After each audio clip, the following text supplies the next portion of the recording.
اور اس کے بعد پھر جب وہ ویلیڈیٹ ہو گیا، 17ویں آئینی ترمیم میں ویلیڈیٹ ہو گیا، کورٹ نے اس کو ویلیڈیٹ کر دیا، 12 اکتوبر کی بات کر رہے ہیں میں 12 اکتوبر، تو پھر 3 نومبر کو جبکہ ان کی اپنی حکومت تھی جس میں وہ صدر تھے، جس میں ایک پارلیمنٹ تھی، اس کے وہ ایک وزیر اعظم تھے، ایک باوردی صدر تھے، اور وہ باوردی صدر، اور اس باوردی کی اجازت سپریم کورٹ نے دی تھی ان کو، سپریم کورٹ نے دی تھی، میں اس فیصلے، پارلیمنٹ نے بھی دی تھی، میں اس فیصلے پہ نادم ہوں، میں اس فیصلے پہ شرمسار ہوں، صرف میں ہی نہیں، پوری سپریم کورٹ شرمسار ہے اس فیصلے پہ۔ اچھا، نہیں اس کا اظہار تو نہیں کیا انہوں نے اپنا جو یہ جو 31 جولائی والا فیصلہ ہے، 31 جولائی والا جس کا ریویو کل لگا ہوا ہے، انہوں نے قوم سے معافی مانگی ہے اس میں؟ نہیں، قوم سے انہوں نے یہ کہا نا کہ یہ ہمارا انڈیمنیفائی ہو گیا، لیکن ہم اس کی یہ جو روایت رہی ہے ٹیک اوورز کو ویلیڈیٹ کرنے کی، انہوں نے اپنے کوڈ آف کانڈکٹ کو بدل دیا۔ اچھا، ایک سوال پیدا، اگر میں ایک سوال کروں، 3 نومبر کو جو آئین پامال ہوا،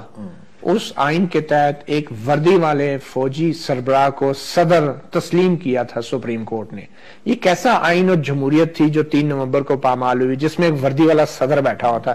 یہ کیسا آئین پامال ہوا؟ نہیں، میں ایک اور سنیں، دیکھیں، گزارش یہ ہے کہ ایک شخص کے پاس 2 عہدے تھے، میں 2 آفیسز کا کیس بھی قاضی حسین احمد صاحب کی طرف سے کرتا رہا ہوں، اور اس میں فیصلہ بھی آیا 9 رکنی بینچ کا، 4 فاضل اراکین نے یہ کہا کہ یہ غیر قانونی ہے، غیر آئینی ہے، اور 5 نے نہیں کوئی مہلت نہیں، 5 نے یہ کہا کہ یہ پٹیشن مینٹینیبل نہیں ہے۔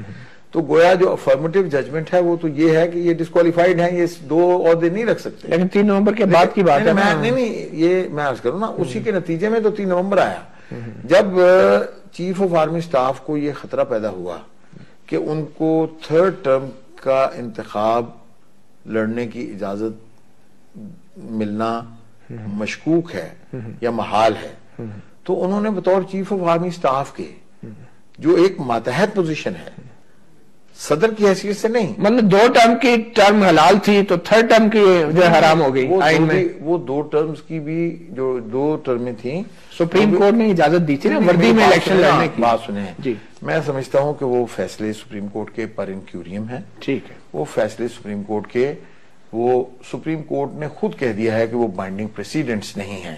31 جولائی والے نہیں، 31 جولائی سے پہلے کے جو پہلے کے جو تھے، ٹھیک ہے، پہلے جو فیصلے ہیں وہ ایک اب بائنڈنگ پریسیڈنٹس نہیں ہیں، اس لیے انہوں نے ایک بہت لارج رکنی بینچ کے ذریعے سپریم کورٹ کے ٹوٹل فاضل جج صاحبان کی تعداد 17 ہے، اور اس میں سے 14 فاضل جج صاحبان نے یہ فیصلہ دیا کہ جو کچھ آج کل تک ہوتا رہا ہے وہ غلط ہے، ہم نے آج قبلہ درست کرنا ہے۔ تو اگر سپریم کورٹ نے 31 جولائی کو 14 ججوں نے فیصلہ دے دیا کہ 3 نومبر کا کام غداری کے مترادف تھا، تو پھر آپ کا کام تو آسان ہو گیا؟ نہیں، ہم اس کے، دیکھیں، انہوں نے دستور کی انٹرپریٹیشن کی ہے، انہوں نے کوئی فوجداری مقدمے کا کوئی فیصلہ نہیں، تو ابھی ثابت ہونا ہے کہ ہم جو مقدمہ ہے، ہم 14 نومبر کے فیصلے کی ڈیکلیریشن کی بنیاد پر یہ مقدمہ نہیں لڑ رہے، ٹھیک ہے، ہم اس سے کوئی 31 جولائی کے فیصلے کی آپ بات کریں، 31 جولائی، ہم 31 جولائی کے فیصلے سے سہارا لے کر 31 جولائی کے فیصلے کی بیساکھیوں پر ہمارا کیس کا انحصار نہیں ہے۔ تو آپ ایک آزاد پروسیکیوٹر ہیں، بالکل انڈیپینڈنٹ، تو یہ فیصلہ آپ کا تھا کہ صرف مشرف کے خلاف مقدمہ ہو؟ یہ میرا فیصلہ نہیں تھا، کس کا فیصلہ تھا؟ میری بات سنیے، یہ فیصلہ تو آپ فیصلے مقدمہ کس کے خلاف کرنا ہے یہ فیصلہ ثابت ہوتا ہے تفتیش میں۔ 20 لوگ بلوا کرتے ہیں، ایک پکڑا جاتا ہے، آپ کو پتا ہے کہ یہ گجرات کے اندر فسادات ہوئے، سارے لوگ تو آئیڈینٹیفائی نہیں ہو سکے، ہزاروں لوگ، جب ایک بلوا ہوتا ہے، جب ہم کہتے ہیں کہ ایک بے شمار ایک انبوہ کثیر نے، بالکل صحیح، ایک قانون اپنے ہاتھ میں لے لیا، ایک آدمی پکڑا گیا، ایک آدمی پکڑا گیا، ٹھیک ہے، قانون کا یہ تقاضا ہے کہ آپ صرف اسی آدمی کو ٹرائی کریں گے جس کے خلاف آپ کے پاس شہادت ہے، ٹھیک، اگر وہ آدمی آ کے یہ نام لے لے دوسروں کا تو کیا ان کو بھی پکڑا جائے گا؟ بلوے والوں پکڑا جا سکتا ہے انہیں۔ اس کا مطلب اگر مشرف صاحب کٹہرے میں آ کے نام لیتے ہیں دوسرے افسروں کا تو ان کو بھی پکڑا جائے گا؟ بالکل، وہ کہیں گے جی انہوں نے مجھے کہا تھا، یہ میرے وزیر اعظم نے مجھے ایڈوائز دی تھی، یہ اس کی نقل ہے، ان کو بھی بلا لیں، تو آپ کیا کہیں گے؟ بلائیں انہیں؟ بالکل بلائیں. آپ ان کے خلاف بھی چلان جمع کرائیں گے؟ نہیں بات سنیں، یہ تو فیڈرل گورنمنٹ نے کروانا ہے. آپ کو پتا کہ چلان تو میں نے بھی اس کیس میں بھی جمع نہیں کروایا بطور پروسیکیوشن. نہیں میری بات سنیں ایک سیکنڈ. پروسیکیوشن کا ایک رول ہے جو کمنس ہوتا ہے فائلنگ آف کمپلینٹ کے بعد. ٹھیک ہے. پروسیکیوشن کا رول کمپلینٹ، میں نے یہ فیصلہ نہیں کیا کہ مشرف کو پروسیکیوٹ کرنا ہے. میں نے تو مقدمہ کو دیکھا ہے ایک پروفیشنل لائر کی حیثیت سے. ٹھیک ہے. میں الحمدللہ 40 برس سے متجاوز عرصہ ہوا خارزار وکالت میں قدم رکھے، اور میں وہ جس طرح بھی ہوا بن پڑا وہ وقت گزارا ہے میں نے. لیکن یہ فیصلہ کرنا حکومت وقت کا کام، اور حکومت نے بھی میرے خیال میں اپنے طور پہ نہیں کیا. آپ کو یاد ہے وہ ایک ہمارے پریزیڈنٹ ہیں توفیق آصف صاحب، انہوں نے ہائی کورٹ بار کے صدر، انہوں نے، اور ایک اور جو ہمارے وہ اقبال حیدر صاحب کراچی والے، انہوں نے پٹیشن کی کہ یہ آپ یہ جو حکومت ہے یہ کارروائی نہیں کر رہی 3 نومبر کی جو ہے اس کے سپریم کورٹ نے اس پہ پروسیڈنگز کی، حکومت سے جواب طلب کیا. حکومت نے کہا کہ بہرحال آپ ایز اے پیشہ ور پروفیشنل لائر جو ہے یہ لڑنے کوئی جذباتی آپ کا لگاؤ نہیں؟ کوئی جذباتی لگاؤ نہیں ہے. اور آپ کا کوئی نظریاتی بھی ایشو نہیں ہے؟ نہیں، نظریاتی ایشو یہ ہے کہ میری بات سنیں، میں آپ کو میرا نظریاتی ہونا مجھے باعث نہیں کرتا. میں نظریاتی طور پہ مسلمان ہوں. کیا اسلام مجھے یہ سبق دیتا ہے کہ میں ایک عیسائی سے بیر رکھوں، یہودی سے بیر رکھوں، میں ان کے خلاف تلوار لے کر میدان میں آ جاؤں؟ بالکل نہیں. میں لیکن اگر پروسیکیوٹ کرنا پڑے تو ان کو آپ نہیں چھوڑیں گے؟ نہیں، بالکل نہیں. رحمت للعالمین علیہ الصلوۃ والسلام کے امتی ہونے کی حیثیت سے میں سمجھتا ہوں کہ یہ اپنی رائے ہے. لا اکراہ فی الدین، یہ اللہ نے خود قرآن میں یہ کہا ہے کہ ان کو اپنی عبادت کرنے کی اجازت ہے، اور کسی کو صرف اسی مالک کو اختیار ہے. الزام یہ ہے کہ آپ آزاد پروسیکیوٹر نہیں، کیونکہ آپ کا تعصب ہے پرانا، کیونکہ ندیم احمد کی درخواست میں آپ وکیل تھے. 31 جولائی کا فیصلہ. میں تو یہ کہہ رہا ہوں کہ ندیم احمد کی میں وکیل تھا، لیکن ندیم احمد کے مقدمے سے پھر میں کوئی فائدہ اٹھاؤں نا. اس میں آپ یہ میرے پاس کمپلینٹ پڑی ہے، لیکن آپ نے وہ کیس لڑا، تو اب کیا آپ؟ ارے میری بات سنیں، میں نے وہ کیس لڑا، میں نے تو میری بات سنیں. اب میں نے مشرقی پاکستان میں ملٹری آپریشن ہوا 25 مارچ 1971 میں نے اس کے خلاف تقریر کی. 2 اپریل 1971 کو میں جیل میں چلا گیا. میں جنرل ضیاء الحق کا مخالف رہا. جنرل ضیاء الحق نے PCO نافذ کیا 81 میں.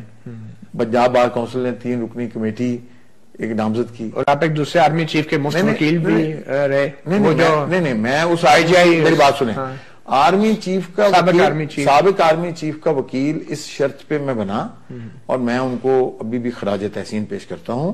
ہماری بالکل کلیئر انڈرسٹینڈنگ تھی کہ یہ جو ISI کے اندر فوجی سیل کا قیام ہے یہ مئی 75 میں ذوالفقار علی بھٹو صاحب نے کریٹ کیا تھا، اور انہوں نے اپنے کنسائز سٹیٹمنٹ میں سپریم کورٹ سے استدعا کی کہ اس پولیٹیکل سیل کو بند کیا جائے. بالکل، وہ ایک دوسرا ایشو ہے، ہم اس پہ بھی ایک تفصیلی کریں گے. سوال یہ پیدا ہوتا ہے آپ کیا چاہتے کیا ہیں خصوصی عدالت سے، کہ کیا سزائے موت مانگ رہے ہیں آپ؟ مشرف صاحب، ہم صرف عدالت سے عدل کا تقاضا کر رہے ہیں. عدالت ہم نے، اور عدل سے مراد ہے کہ ان سے علاج کے لیے باہر بھی اگر چلے جائیں تو وہ بھی عدل ہوگا. اس میں تو بات سنیں، اس میں تو یہ سیکشن 9 ہے اسپیشل کورٹ امینڈمنٹ ایکٹ 76 کا، جو پوسٹ کانسٹیٹیوشنل لیجسلیشن ہے، وہ تو کہتا ہے کہ بیمار کا ٹرائل ہو سکتا ہے، بیماری کوئی وجہ نہیں ہے ٹرائل کو مؤخر کرنے کی یا معطل کرنے کی. پر آپ سزائے موت نہیں مانگ رہے؟ نہیں، میں کچھ بھی میں کہہ رہا ہوں میں نے عدالت کے سامنے اپنا مقدمہ پیش کر دینا ہے. یہ عدالت کے اوپر ہے، میں نے زنجیر عدل ہلا دی ہے. اب یہ عدالت کا کام ہے کہ وہ کون سی سزائے موت، کون سی سزائیں ہیں؟ اس میں 2 سزائیں ہیں، سزائے موت ہے یا سزائے عمر کہتے ہیں. ٹھیک ہے، اور یہ عدالت میں منحصر ہے کہ وہ کون سی عدالت سمجھتی ہے. تو یہ آپ کی سنگینی کے پیش نظر بطور وکیل آپ کی ذاتی رائے کیا ہے کہ اس کی کیا سزا ہے؟ میری بات سنیں، میں کوئی ذاتی رائے نہیں دے سکتا. جب میں ایک وکیل ہوں اور میں نے اپنا مقدمہ ایک عدالت میں دائر کر دیا ہے تو I cannot preempt. تو یہ سزائے موت اور عمر قید سے کچھ کم بھی سزا آپ اس پہ مطمئن ہوں گے یا ان 2 سے کم پہ؟ نہیں، یہ قانون، اب میں قانون کی توضیح صرف کر رہا ہوں. I'm only interpreting the court law. لا یہ ہے کہ 2 سزائیں ہیں، ایک سزائے موت ہے، ایک عمر قید ہے، تیسری کوئی سزا نہیں ہے۔ اور دوسری بات یہ کہ یہ جو ایک غلط فہمی ہے کہ شاید یہ جنرل صاحب بہت عرصہ بیماری کی اور علالت کا بہانہ کر کے عدالت میں پیش نہیں ہوں گے اور وہ ان کا چارج نہیں فریم ہو سکے گا اور انڈائٹ نہیں ہو سکیں گے، ٹرائل سے بچ سکیں گے، تو ہمارے پاس اس طرح کا بے شمار قانون موجود ہے کہ جب انہوں نے اپنے نمائندے مقرر کر دیے ہیں تو وہ چارج تو ان کو بھی پڑھ کے سنایا جاتا ہے۔ اچھا، آپ نے عدالت میں یہ کہا کہ جنرل مشرف نے پناہ لے رکھی ہے فوجی ہسپتال میں، اس سے یہ بہت سنگین ایک بات تھی، ایک الزام تھا کہ فوجی ہسپتال میں آپ کا بڑا شکر گزار ہوں، آپ نے مجھے اس وضاحت کا موقع دے دیا۔ بات یہ ہے میں فوج کے مقدس ادارے کا بہت احترام کرتا ہوں۔ دیکھیں یہ کون لوگ ہیں؟ یہ لوگ ہیں جو ہماری جانوں کی حفاظت کرتے ہوئے، ہماری نظریاتی سرحدوں کی حفاظت کرتے ہوئے، ہماری جو خرافیائی سرحدوں کی حفاظت کرتے ہوئے اپنی جان ہتھیلی پہ رکھ کر وہ قوم کی خاطر قربان کر دیتے۔ لیکن آپ کا بیان تو نہیں، میرا بیان نہیں، بالکل نہیں ہے۔ اچھا، میں نے یہ دیکھیے میری بات سنیں، مسئلہ یہ ہے جنرل مشرف صاحب کو کوئی ایسا عارضہ نہیں ہے۔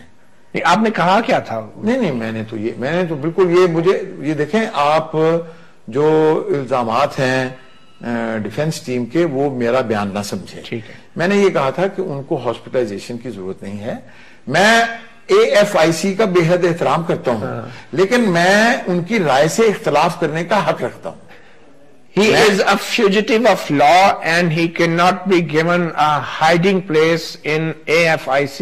These were the words جو کہ میں نے یہ کہا hide out. He cannot be given a hideout. دیکھیں کوشچن یہ ہے، یہ تو پھر میں مشرف کو کہہ رہا ہوں نا، AFIC کو تو نہیں کہہ رہا۔ اچھا نہیں، لیکن آپ نے AFIC کی میڈیکل رپورٹ پر بھی بڑی سخت باتیں کی ہیں۔ نہیں، AFIC کے آپ کی میرے سامنے جو ابھی کمنٹس آپ نے اعتراضات داخل کیے ہیں، اس کے مطابق the report is inconclusive and makes attempts to thwart the judicial process by urging the special court to come to a decision.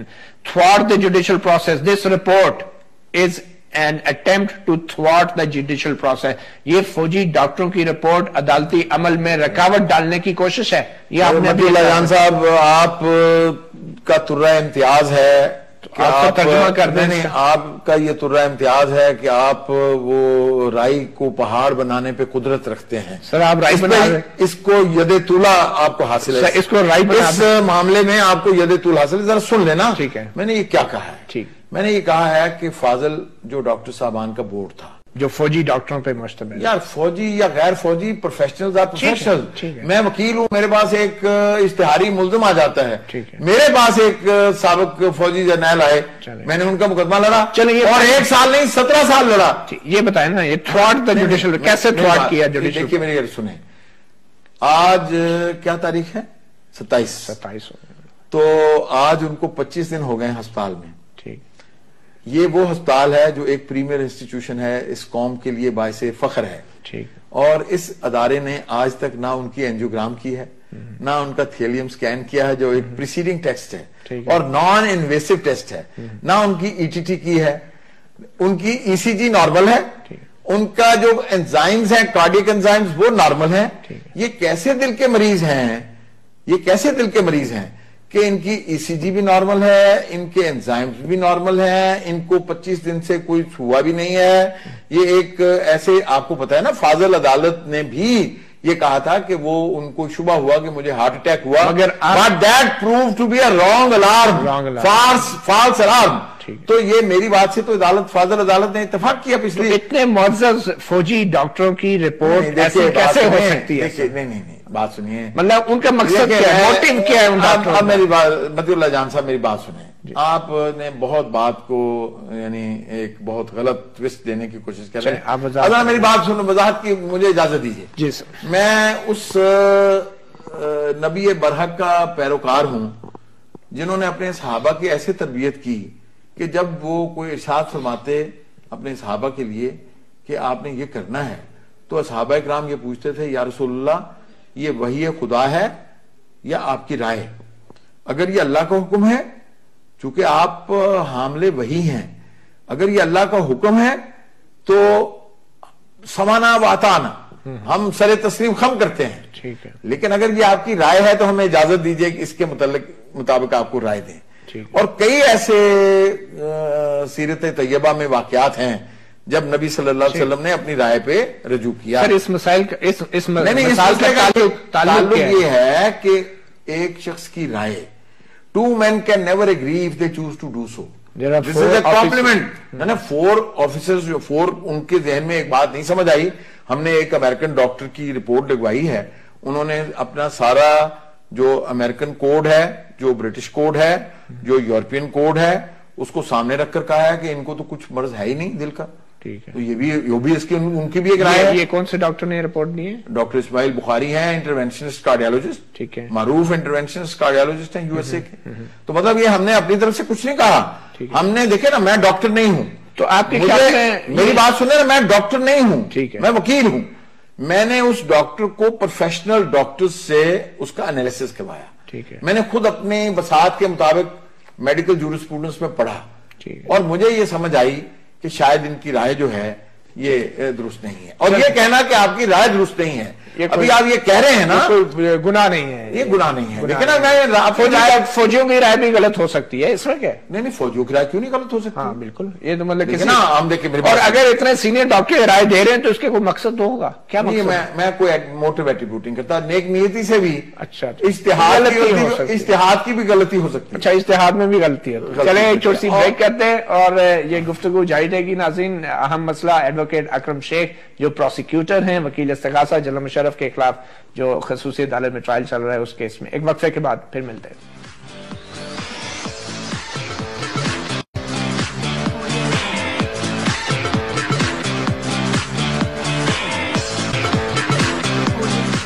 Welcome back. Programme اپنا گریبان میں ہم ایک خصوصی انٹرویو کر رہے ہیں پروسیکیوٹر ایڈوکیٹ اکرم شیخ, جنرل ریٹائرڈ پرویز مشرف کے ٹرائل میں ایک اہم کردار.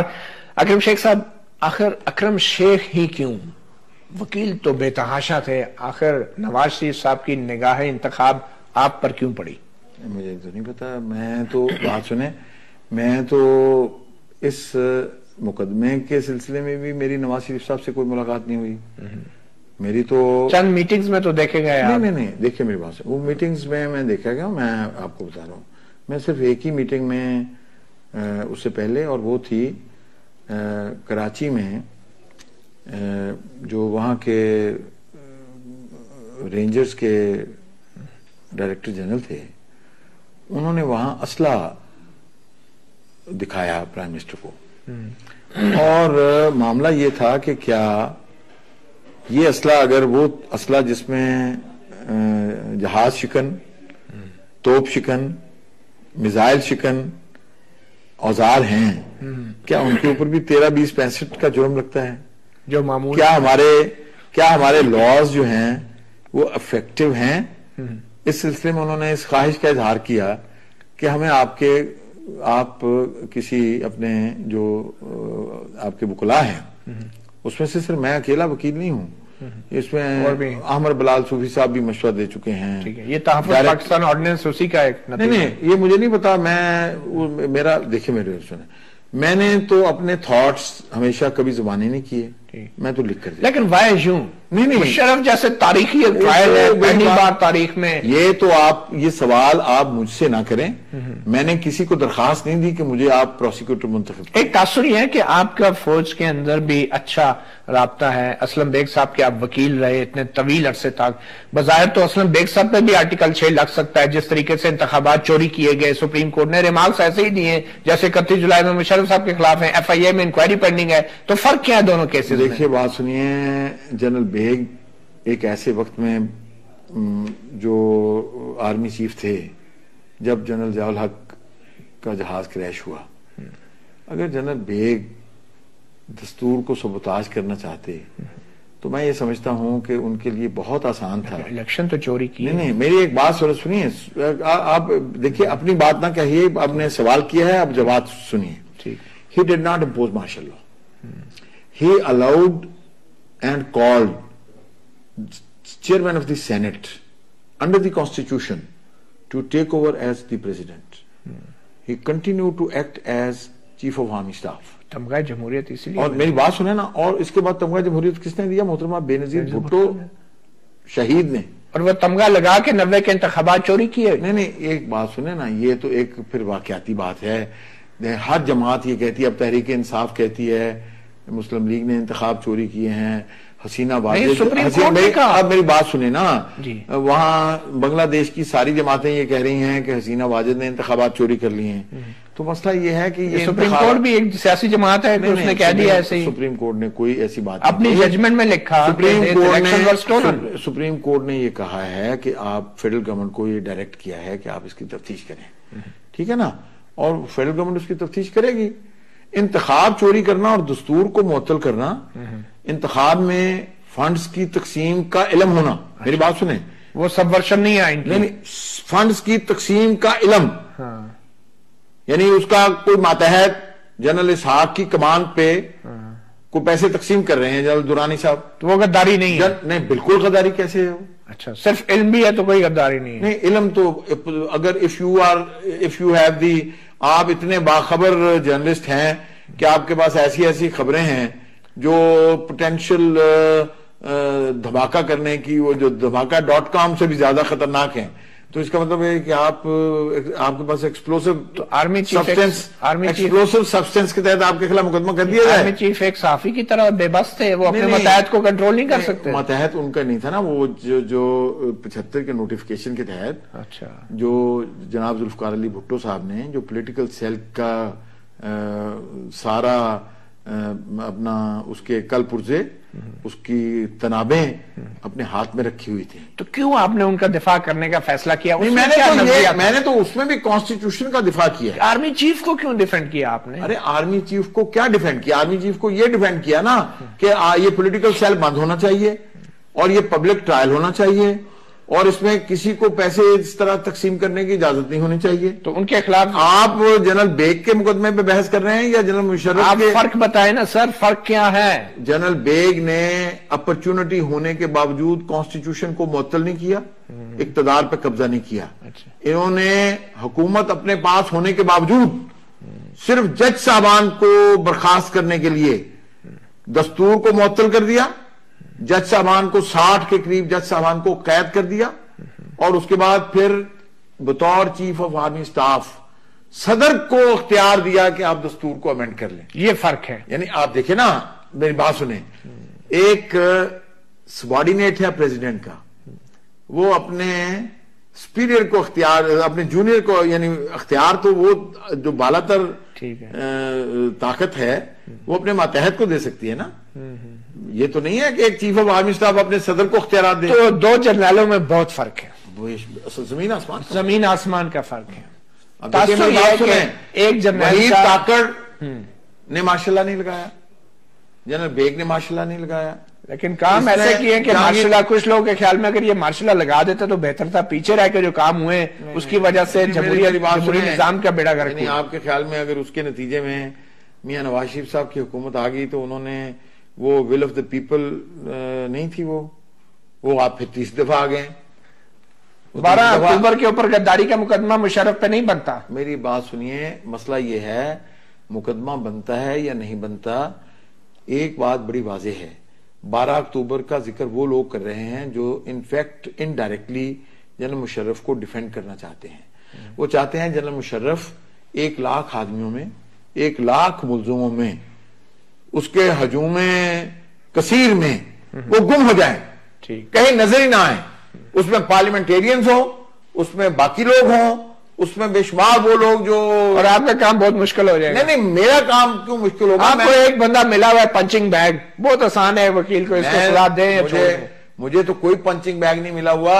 وفاقی حکومت نے, فیڈرل گورنمنٹ نے ایک مقدمہ کیا ہے, ایک پروفیشنل لائر کی حیثیت سے میں dispassionately, honestly, to the best of my professional ability میں اس کو پیروی کرنے کی کوشش کر رہا ہوں. اور اگر باقی نام سامنے آئے تو وہ علیحدہ مقدمہ لڑا جائے گا. نہیں, وہ تو ظاہر ہے, پھر وہ بھی میری بات سنیں, یا عدالت حکم دے گی کہ ان کو ملزم کے طور پہ شامل کریں, یا ان کے بیان کے بعد پروسیکیوٹر نہیں کہہ سکتے. جنرل مشرف کے بیان کے بعد, جنرل مشرف کے بعد میں نے وہ کمپلینٹ پروسیکیوٹ کرنی ہے جو فیڈرل گورنمنٹ فائل کرے گی.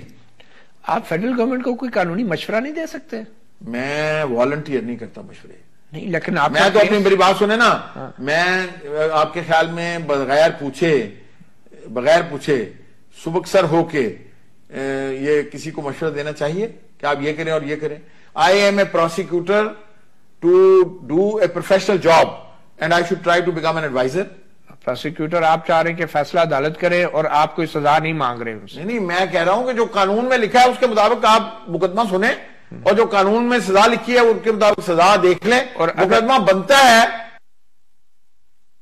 تو جو آپ مناسب سمجھتے ہیں فیصلہ کر دیں. لیکن میری بات یہ ہے کہ فیصلہ مقدمہ تو مطیع اللہ جان صاحب, میں تو آپ کی وساطت سے میرا خیال تھا مطیع اللہ جان صاحب بہت اچھا لکھتے ہیں, جمہوریت کے حق میں بات کرتے ہیں.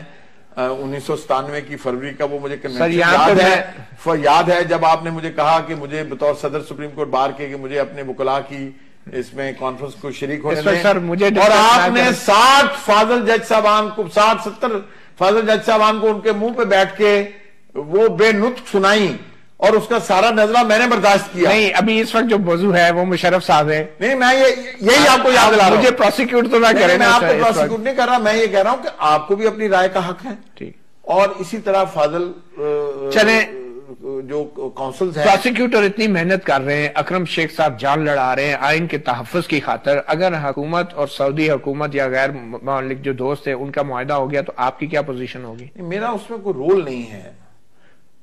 یہ سوال آپ پوچھیں وزیر دفاع سے, یہ سوال آپ پوچھیں وزیر داخلہ سے, یہ سوال آپ پوچھیں وزیر اعظم سے. آپ کے لیے امبیرسمنٹ ہوگی اگر کوئی ایسی بات ہوئی تو؟ میرے لیے کیا امبیرسمنٹ ہے؟ اچھا, میں نے تو ایک مقدمہ, میرا کوئی اس میں کوئی آپ کا ملزم ہی کوئی باہر اڑا کے لے جائے, ACL سے نام اڑ جائے تو آپ کہتے ہیں میرا کیا جاتا ہے, فیس پکڑ لی ہے پوری, آپ کا تو کوئی اس میں تعلق ہی نہیں ہے. قوم کو کیا آپ بتائیں گے سر؟ میرے خیال میں آپ اتنے بے خبر نہیں ہیں کہ میں نے کیا فیس پکڑی ہے. آپ خود ہی بتانا چاہتے ہیں تو بتا دیں قوم کو, کیونکہ آف کورس آپ پروسیکیوٹر نے سرکاری ایک پوزیشن ہے, اگر آپ چاہتے ہیں تو. میں تو نہیں آپ سے پوچھ رہا. میں نے تو سرکار سے ایک ٹوکن کے طور پہ 999 روپے فیس طلب کی ہے مشرف صاحب اس ٹرائل کے لیے.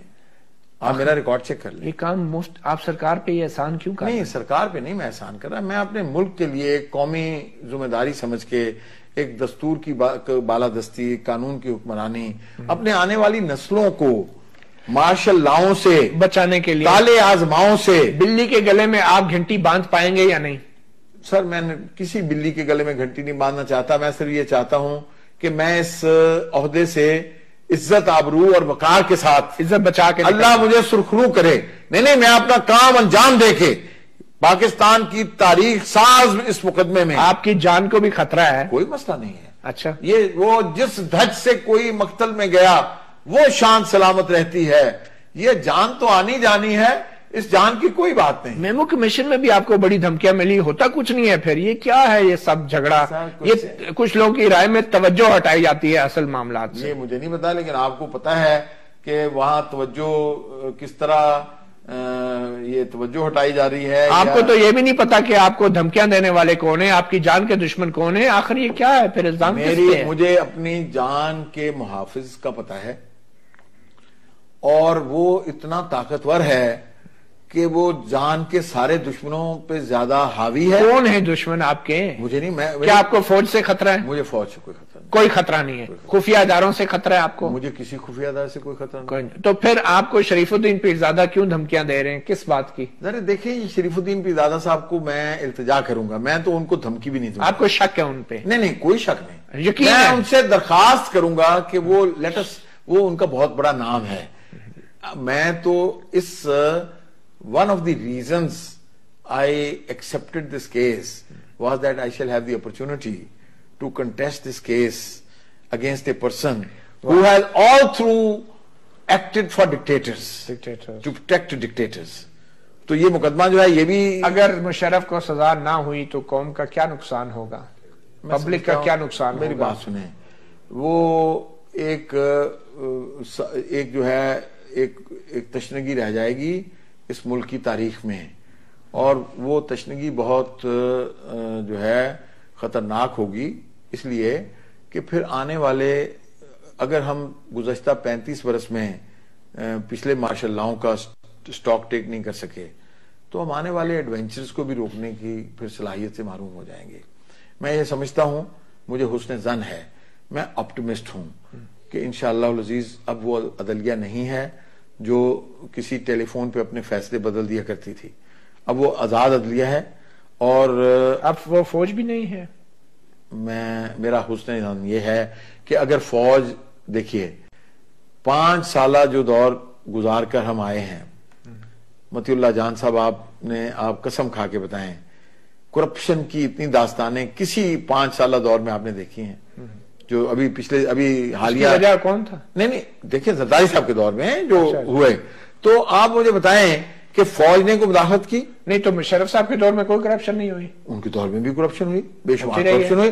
یعنی بات سنیے, مشرف صاحب کے دور میں تو کرپشن کا یہ عالم تھا کہ پوری ہماری قومی سلامتی کی پالیسی وہ امریکہ کے حوالے کر دی گئی. یہ جو ہم آج کل ہم یہ طالبان سے مذاکرات کی بات کر رہے ہیں, ہم آج کل یہ اپنے ملک کے اندر غیر محفوظ ہیں, ہم پورے اپنے گھروں میں غیر محفوظ ہیں, وہ جنرل مشرف صاحب. چلیں آپ اس پہ بات کریں گے. آخر میں یہ بتائیں, ایک الزام آپ پہ لگا, قصوری صاحب نے کہا آپ سازش کر رہے ہیں, صحافیوں کو کھانے کھلا رہے ہیں. آپ صحافیوں کو اسلام آباد کلب میں بلا کے خبر دینے کی بجائے ادھر کھڑے کھڑے دے دیتے, فرق کیا تھا؟ میری بات سنیں, یہ میرے خیال میں آپ اس کھانے میں موجود تھے؟ میں کھانے میں موجود تھا, مجھے اکرام چودھری صاحب نے بلایا تھا. اکرام چودھری صاحب آپ کی ٹیم کا حصہ ہیں؟ نہیں, اکرام چودھری صاحب تو میرے ساتھ وائس پریزیڈنٹ تھے جب میں پریزیڈنٹ تھا. ابھی آپ کی پروسیکیوشن میرے کلاس فیلو ہیں اکرام چودھری صاحب, میرے ہمدم دیرینہ ہیں وہ. مجھے اچھا میری بات سنیں, میں خود صحافی ہوں, میری 500 انٹرنیشنل پبلیکیشنز ہیں, میں کالم لکھتا ہوں, میں آپ کے اخبار میں بھی لکھتا ہوں, میں باقی اخباروں میں بھی لکھتا ہوں. آپ اس کو نہیں پتا؟ آپ ایک بڑے غیر جانبدار صحافی ہیں. نہیں کوشچن یہ بالکل غیر جانبدار صحافی. اور بطور پروسیکیوٹر بھی غیر جانبدار ہیں؟ بالکل غیر جانبدار ہوں. کیا ثبوت ہے غیر جانبداری کا؟ کیا ثبوت ہے؟ آپ تو ایک بندے کو ملزم کو سزائے موت دلوانے چاہ رہے ہیں اور اس کے ساتھی شریک ملزمان ہیں ہی نہیں. پروسیکیوشن کا کام ہے اپنا مقدمہ عدالت میں پیش کر دینا. میں نے اپنا مقدمہ عدالت میں پیش کرنا ہے. I have to prosecute General Musharraf. I do not wish to be his executioner. I'm not his executioner. I'm not his persecutor. میرے پاس بس ہی نہیں ہے. وہ تو بہت طاقتور آدمی ہے. یعنی آپ بات سنیے, جو شخص پوری کوششوں کے باوجود 25 دن تک, یعنی 13 دسمبر کو ان کے خلاف پروسیس جاری ہوا, اور آج کیا تاریخ ہے؟ 27 جنوری. تو فوجی 27 جنوری فوج ان کے پیچھے ہے نا, فوج ان کے پیچھے. مجھے نہیں پتا, یعنی 46 ڈیز میں جو آدمی عدالت کے پروسیس کے سامنے پیش نہیں ہوا, میری کیا بیچارے کی مجال ہے کہ میں اس کو کچھ کروں. میں تو قانون کے ضابطے سے ہٹ کے, مطلب آپ بے بس ہیں اس وقت؟ نہیں, میں بے بس نہیں ہوں. آپ دیکھیے بات سنیے, آپ یعنی کیوں آپ کی عدالت آپ کی بات ماننے, وارنٹ نہیں جاری ہوئے آج تک, آپ کہہ رہے ہیں وہ آ نہیں رہا. میری بات اگر میں بے بس ہوتا, اگر عدالت مجھے یہ بات کہنے نہ دیتی, میں نے یہ بات کھل کے کہی ہے, میں نے یہ بات, یہ ابھی جو رپورٹ ہے AFIC کی, اس کے خلاف, اس کے متعلق اپنا کامنٹ دیا ہے. آپ کے خیال میں عدالت کیوں اس طرح کر رہی ہے, کیوں تاخیر کر رہی ہے؟ وارنٹ جاری ہونے چاہیے. عدالت کو ایک جوڈیشل ریسٹرینٹ نام کی ایک تھیوری ہے. اچھا, عدالت کو احتیاط کے ساتھ, اور آرمی چیف کے خلاف کیسوں میں احتیاط کرنی چاہیے. نہیں, آرمی چیف کسی کے خلاف بھی, آرمی چیف اور میرے درمیان اور ایک عام سپاہی کے درمیان اور ایک حوالدار کے درمیان میری ایک بات ذرا سن لیں, یہ مقدمہ فوج کے خلاف نہیں ہے, فوج کے کسی ادارے کے خلاف نہیں ہے, یہ فوج کے کسی گروہ کے خلاف نہیں ہے, یہ arm forces institute of cardiology کے خلاف نہیں ہے, یہ مقدمہ کسی خفیہ ایجنسی کے خلاف نہیں ہے. کس کے خلاف ہے؟ یہ ایک ایسے شخص کے خلاف ہے جس کا کسی وقت فوج سے تعلق تھا, اور اس نے, میری بات سنیں, اس کو اپنے اداروں پہ اعتماد نہیں ہے. وہ پاکستان کی ایک سیاسی جماعت کا سربراہ ہے, اس کو اپنے اداروں پہ اعتماد نہیں ہے, اپنی فوج پہ اعتماد نہیں ہے, arm forces institute of cardiology پہ اعتماد نہیں ہے, عدالت پہ اعتماد نہیں ہے, اپنے وکلاء پہ اعتماد نہیں ہے. فوجی ڈاکٹروں کو ان پہ اعتماد. ارے بات سنیں نا, فوجی عدالتوں کو, ڈاکٹروں کو جن کو ان پہ اعتماد ہے, وہ ان پہ اعتماد کرنے کو تیار نہیں ہے. بہت شکریہ ایڈوکیٹ اکرم شیخ, پروسیکیوٹر خصوصی عدالت میں پرویز مشرف کے خلاف ٹرائل کے لیے آج ہمارے خصوصی مہمان تھے. اکرم شیخ صاحب بہت شکریہ. کچھ بھی کہنا مشکل ہے, مگر ہم نے کوشش کی لوگوں کو یہ بتانے کی کہ آخر یہ مقدمہ ہے کیا, کیا یہ ایک حکومت کا مقدمہ ہے، عوام کا مقدمہ ہے، اور کیا واقعی یہ ایک تاریخ ساز مقدمہ ہوگا، اور کیا تاریخ لکھنا شروع بھی کی ہے ہم نے اس مقدمے کے ذریعے یا نہیں؟ مطیع اللہ جان ریاست کا اور کانسٹیٹیوشن کا مقدمہ ہے، اور اس کے نتیجے میں یا ریاست اور کانسٹیٹیوشن فتح یاب ہوگا یا ناکام ہوگا، یا اس کو ہزیمت کا سامنا کرنا پڑے گا۔ بہت شکریہ۔ پروسیکیوٹر صاحب کہہ رہے ہیں کیس ہار جائیں گے یا جیت جائیں گے، یہ تو ایک وکیل ہے۔ مطیع اللہ جان کو اجازت دیجیے، اللہ حافظ۔